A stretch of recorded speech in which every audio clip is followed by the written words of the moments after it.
오늘은 마태를 부르신 예수님이란 제목으로 함께 은혜를 나눕니다. 마태복음은 마태가 기록을 했습니다. 신약 성경에 제일 처음을 기록했죠. 예수님의 제자이고 레위 족속이고 직업이 세리. 성경에 보면 세리와 함께 쓰이는 말이 죄인 그리고 창기 같이 쓰이는 걸 보면은 세리라는 그 말 자체도 굉장히 불결한 이름이었죠. 세리는 세금을 징수하는 사람이죠. 공무원. 유대인과 로마 사이에서 로마와 야합을 한 유대인들을 착취하고 마태가 그런 직업을 갖고 있었어요. 돈에 눈이 어두워지면 다른 가치들이 보이지 않죠. 항상 신앙인들의 탐욕을 이제 경계해야 됩니다. 탐심을 죽음에 이르는 7가지 죄악 중에 하나로 봅니다. 탐심에 걸리지 않기 위해서는 내 마음의 삶의 동기들을 계속 살펴봐야 돼요. 내가 무엇으로 살고 있는가. 예수님도 하나님과 물질을 겸하여 섬길 수 없다. 이렇게 말씀하실 정도로. 근데 문제가 마태가 어떤 사람이냐. 원래 이름이 레위예요. 레위 족속은 어떤 족속이냐면 특별히 하나님께서 구별한 족속이에요. 특별하게. 뭘 위해서? 야곱의 자녀 중에서 레위 지파가 가나안에 들어가서 땅을 상속받지 못했어요. 대신 땅을 상속받은 다른 지파들이 레위를 섬기게 됐어요. 왜냐하면 레위는 성전에서 먹고 자고 했어요. 그러니까 제사를 오늘날 말로 따지면 목회자와 같은 역할이죠. 다른 족속들이 레위를 섬기게 돼 있었어요. 그래서 레위는 제사장 가문으로 특별하게 하나님께서 구별을 하신 족속이죠. 이 레위 지파의 사람들은 자신의 민족에 대한 자긍심 그런 것들이 굉장히 컸어요. 그리고 레위 지파라는 특별하게 하나님의 선민 중에서도 예배를 위해서 구별된 족속이라는 자긍심이 있었어요. 우리도 크리스천이라는 자긍심이 있지만은 목회자들이나 선교사님들은 그 중에서도 특별한 더 자긍심이 있죠. 우리가 하나님을 예배하는 특별한 레위 족속과 같은 선택을 받았다는 거에 대해 언젠가 그런 또 자긍심이 있었으면 좋겠어요. 그래서 레위 족속들은 자녀들에게 성경에 대한 율법에 대한 교육을 철저하게 시켰다고 그래요.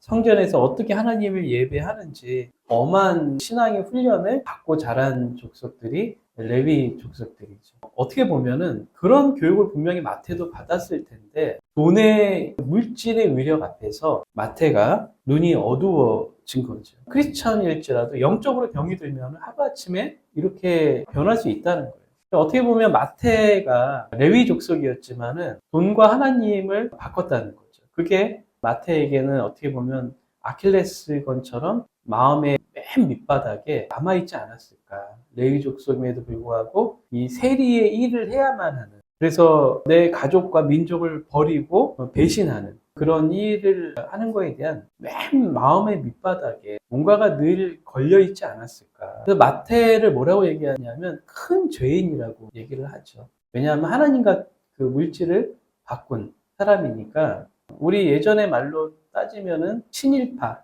아주 골수 친일파. 예전에 친일파들은 돈을 많이 모았다 그러잖아요. 그래도 마태가 사람이잖아요, 사람. 양심을 잃어버렸다 그래도 맨 밑바닥에 죄책감 같은 게 있지 않았을까. 그래서 이제 그는 큰 죄인이었죠. 근데 예수님께서 마태를 만난 장소가 설교를 하신다든가 복음을 전하는 그런 장소가 아니었고 예수님께서 길을 지나가시는 장소였어요. 근데 마태를 어디서 보셨냐 하면 세관에 앉아 있을 때 자기 일을 하고 있었던 거죠. 근데 그 일이 어떤 일입니까? 죄를 짓는 일이죠. 세관에 앉아 있었다는 말은 죄를 짓고 있는 세금을 착취하는 그 자리였던 거예요. 근데 예수님께서 우연하게 그 길을 지나가신 것처럼 오늘 본문은 보이지만은 사실은 예수님께서 의도적으로 찾아가신 것을 볼 수 있어요. 성경을 보면은 예수님께서 많은 사람을 만나요. 그리고 병자들을 고치시고 귀신을 내어 쫓고 그리고 그 가운데 촘촘히 이제 제자들을 계속 부르십니다. 굉장히 예수님 공생의 기간 동안 바쁘셨겠죠. 마태를 찾아가셨어요. 예수님의 관심은 마태의 직업에 있지 않았죠. 마태를 정죄하기 위해 네가 그렇게 민족을 배반할 수 있냐? 넌 나쁜 놈이다. 이렇게 그를 정죄하기 위해서 그의 죄를 들춰내기 위해서 오신 게 아니라 그저 마태를 찾아오셨어요. 왜냐하면 마태는 영적으로 병든 자였기 때문에. 우리가 예수님을 만나면 행복한 이유가 뭐냐 하면 예수님은 우리를 정죄하지 않아요. 우리를 판단하지 않습니다. 우리는 우리를 만나는 사람들, 그가 누구일지라도 그 사람 앞에 판단의 대상이 될 수밖에 없어요. 누구를 만나도. 겉으로는 안 그런 척해도 속으로는 내 앞에 있는 그 사람을 다 판단을 하죠. 근데 예수님은 온전히 내 모습 있는 그대로 나를 받아주시는 분이에요. 우리가 사회생활 하면서 힘든 게 뭔가요? 누군가가 나를 판단하는 거죠. 우리는 사람에게서 그렇게 상처를 받습니다. 근데 우리가 예수님에게서 회복되는 건 무엇입니까? 그 사람을 있는 그대로 받아주신다는 것. 모든 사람들이 세리인 마태를 손가락질하고 비판하고 판단할 때 예수님은 그저 그에게 오셨어요. 그리고 뭐라 그러십니까? 나를 따라오너라. 아무 말도 하지 않으시고 나를 따라오너라. 그때 마태는 모든 것을 다 버리고 그 전에 있었던 모든 기득권들 다 버리고 예수님을 쫓게 되는 거죠. 오늘 본문의 핵심 문장이 뭐냐 하면 내가 의인을 부르러 온 것이 아니라 죄인을 불러 구원하려 함이. 이게 오늘 본문의 핵심이고 어떻게 보면 이 복음서의 핵심이에요. 또 어떻게 보면 성경의 가장 핵심적인 거예요. 예수님은 의인을 부르러 온 것이 아니라 죄인을 불러 구원하려 합니다. 예수님께서 세리와 창기와 죄인들과 함께 마태의 집에 식사를 하고 계셨어요. 다 눈에 띄는 장소죠. 근데 깨끗하다고 생각하는 바리새인들이 예수님을 보고 물어보는 거예요. 근데 사실은 궁금해서 물어보는 게 아니라 예수님을 공격하려고 한 거였죠. 예수님이죠. 너희 스승은 왜 저 죄인들하고 저 세리들하고 저 창기들과 같이 먹고 있느냐. 왜냐하면 그들은 불결한 자였기 때문에 함께 하지 않는 게 통상적인 관례였죠. 근데 예수님 이 당시에 센세이션을 일으키는 유명인이었죠. 그래요? 그리고 하나님의 아들이라고 자칭하시는 분이었죠. 근데 그런 분이 어떻게 저는 죄인들과 같이 섞여서 저렇게 노닥거릴 수가 있느냐 이렇게 이제 공격을 한 거죠. 예수님이 내가 의인을 부르러 온 것이 아니라 죄인을 불러 구원하려 합니다. 바리새인은 죄인이 아니라 의인이기 때문에 안 부르는 게 아니죠. 자기 스스로가 죄인이라는 죄인 의식이 없는 거죠. 로마서에 보면 뭐라 그럽니까? 우리가 모두가 죄인이라고 얘기를 하고 있죠. 그러니까 예수님의 구원이 필요하지 않는 사람은 세상에 아무도 없다는 거예요. 근데 상징적으로 죄인들과 세리들, 창기들과 함께 계신 거는 그들에게 자신들이 죄인이라는 그 양심이 있었던 거죠. 근데 바리새인에게는 그 양심조차도 없었던 거예요. 우리의 마음은 어떻습니까? 우리는 바리새인과 같나요? 아니면은 세리나 창기나 죄인들과 같나요? 우리의 마음은 어느 쪽으로 기울어져 있나요? 그래도 난 착한 사람인데, 나는 그래도 양심 있는 사람인데, 그래도 나는 죄 지은 적이 없는데, 그러면 아무래도 우리는 바리새인과 더 가까운 예수님이 그런 사람에게 필요할까요? 우리가 인생을 살면서 문제가 나는 과연 예수님을 필요로 하는가? 그런 찬양이 오늘 불렀잖아요. 그들은 모두 주가 필요해. 깨지고 상한 주님이 필요한. 우리 마음은 주님이 필요합니까? 공부 잘하고 좋은 대학 가고 좋은 직장 다니고 돈 많이 벌어서 호의호식하면 아마 주님이 필요하지 않을 거예요. 아구레의 기도에도 그런 게 있죠. 너무 삶이 편안해서 하나님을 모른다 하지 않게 해달라고. 그리고 내가 너무 가난해서 도둑질하고 죄짓지 않게 해달라고. 그 기도의 핵심이 무엇입니까? 하나님을 잊지 않게 해달라고. 우리가 너무 공부도 좋지만 일도 좋지만 하나님을 잊을 정도의 삶에 몰입해 있다면 그거는 잘못 가고 있는 거죠. 오늘 예수님의 음성이 떨어지자마자 마태는 그 자리를 벌떡 일어납니다. 자기가 그렇게 애착을 가지고 있었던 미련을 가지고 있었던 세리의 자리 그걸 모두 버리고 새 삶을 살기 시작합니다. 우리 크리스천들은 새 삶을 살기 시작한 자들이에요. 그래서 세상이 믿지 않는 사람들하고는 다를 수밖에 없는 거죠. 어떻게 그렇게 할 수 있을까? 만약에 여러분에게 예수님이 오늘부터 나를 쫓으라 그러면 여러분 어떻게 하겠습니까? 물론 이제 마태는 특별하게 부름받은 제자였어요. 이 당시에 12제자들 외에도 많은 제자들이 있었는데 이 12제자들은 특별한 부르심이 있는 자들이었어요. 뭘 위해서? 예수님이 십자가에 죽으시고 부활하신 이후에 증거할 강력한 대리인들이 필요한 거였죠. 그들이 이제 12제자였어요. 그래서 아마 더 강력한 그 음성을 그들을 부르신 더 강력한 힘이 있지 않았을까. 물론 예수님의 음성은 힘이 있습니다. 왜냐하면 온 우주를 창조하신 하나님이시기 때문에 죽은 나사로를 무덤에서 끌어낼 정도의 강력한 음성이었죠. 그러니까 그 주님의 음성이 오늘 마태를 부르신 거죠. 그러니까 우리가 보통 생각하기에 부른다고 따라가나? 그럴 수 있는데 우리의 생각과는 다른 거예요. 근데 마태만 그런 경험을 하는 것이 아니라 오늘날에도 이 믿음을 갖고 주의 음성을 들으면 주님을 따라 살 수밖에 없는 그런 강력한 힘이 있어요. 하나님 말씀에는. 그래서 새로운 어떤 변화된 삶을 살게 되는 거죠. 그 전에는 눈에 보이는 것이 모든 것이었는데 이제는 눈에 보이지 않는 하나님의 나라와 예수 그리스도의 천국에 대한 어떤 가치를 품고 살아가게 되는 거죠. 주님의 음성은 능력이 있는 음성입니다.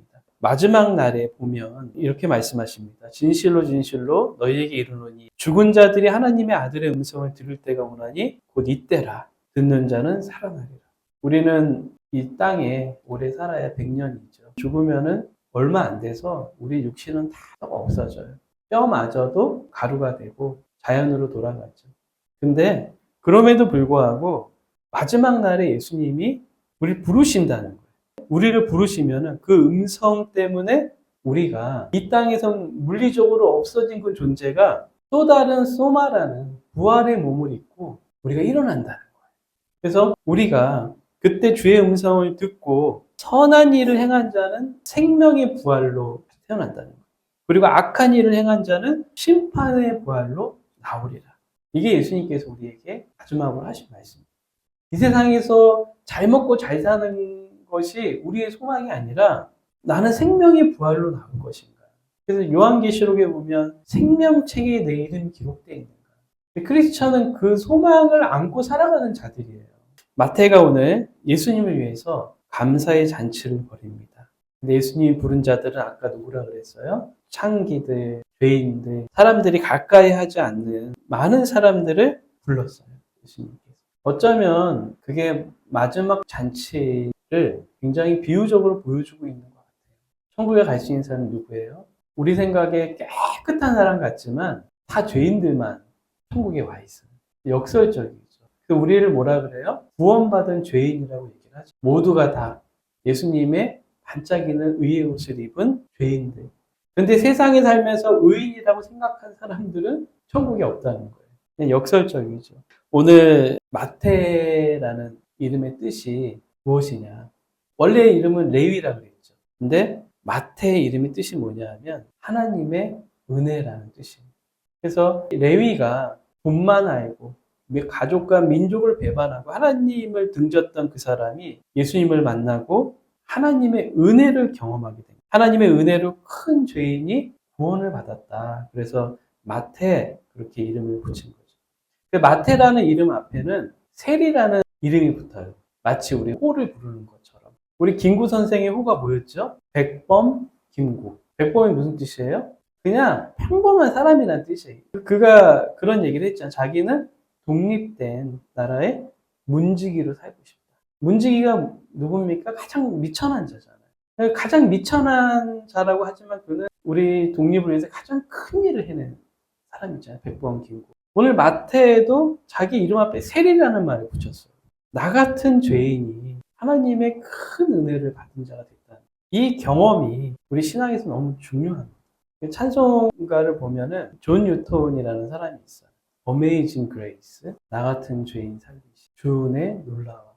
근데 그 존 뉴턴이 누구냐면 노예 상인이었다. 근데 그 노예 상인이 이 당시 굉장히 포악한 사람이었어요. 돈만 아는 그런 사람이었죠. 사람을 막 죽여도 눈 하나 깜짝하지 않는 그런 사람이었는데 그 사람이 예수님을 만나고 목사님이 됐어요. 그 사람의 마음속에 항상 그런 마음이 있었다 그래. 내가 아무리 예수님을 만나서 구원을 받아도 나의 포악하고 잔인한 죄가 시킬까? 나는 많은 사람을 팔고 죽이고 그렇게 했는데 나의 이 포악함이 과연 없어질까? 그래서 그가 이사야 43장 4절을 늘 써붙이고 읽었다 그래요. 이사야 43장에 뭐라 써있냐면 내가 너를 보배롭고 존귀하게 너를 사랑하였노라. 정죄하는 거죠. 예수님을 만난 사람에게 사탄이 공격하는 것 중에 하나가 정죄예요. 네가 뭐 예수님 만나다 변하니? 너 옛날에 그 파렴치한 죄 지은 거, 더럽고 추악한 죄 지은 거 없어지니? 넌 여전히 그런 놈이야. 라는 어떤 내적인 공격들이 있어요. 근데 존 뉴턴이 이 말씀을 보고 이긴 거죠. 내가 너를 보배롭고 존귀하게 여겼노라. 늘 이겼다는 거예요. 존 뉴턴이 이제 83세에 세상을 떠났는데 그가 임종 전에 이런 말을 했다 그래요. 나는 이제 하나님 나라에 간다. 그러나 나는 하나님 나라에 가서 3번 놀랄 거야. 첫 번째는 전혀 하나님 나라에 올 것 같지 않은 사람이 온 것을 보고 놀랄 것이고, 두 번째는 꼭 하나님 나라에 있을 것 같은 사람이 없는 것을 보고 놀랄 것이고, 세 번째는 존 뉴턴 너의 상인이었던 내가 그 자리에 있는 것을 보고 놀랄 거야. 자, 우리는 모두가 마태와 같이 하나님의 은혜를 받은 자예요. 우리가 아무리 큰 죄인이라 할지라도 주님의 은혜 안에 있으면 천국 백성이 될 수 있는 거죠. 우리 모두에게 마태와 같은 은혜가 있기를 주의 이름으로 축원합니다. 이 시간 다 함께 기도합니다.